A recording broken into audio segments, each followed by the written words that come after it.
దేవునికి స్తోత్రం. బైబిల్ సెలవిస్తుంది, ఆదికాండములో 2వ అధ్యాయములో అంటాడు 18లో, నరుడు ఒంటరిగా ఉండుట మంచిది కాదని సాటి అయిన దేవునికి స్తోత్రం. ఇది ఎవరు ఆలోచన చేశాడండి? నువ్వు తల్లి గర్భములో పిండముగా ఉన్నప్పుడే, రూపించబడక ముందే నీ స్థితి ఏంటో, నీ జీవితం ఏంటో, నీ ఆశీర్వాదం ఏంటో, ఎలాంటి బిడ్డలు నీ కడుపులో పుట్టాలో, ఎలాంటి పరిచర్య నువ్వు చేయాలో, నీ భర్త ఎలా ఉండాలో, నీ భార్య ఎలా ఉండాలో, నీ బిడ్డలు ఎలా ఉండాలో నిర్మించింది యేసు ప్రభువారు. హల్లెలూయా. సామాన్యమైన వ్యక్తి కాదండి.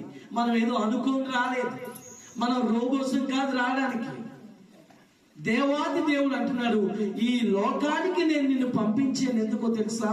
1వ పేతురు రాసిన పత్రికలో అంటాడు, చూడండి ఒకసారి.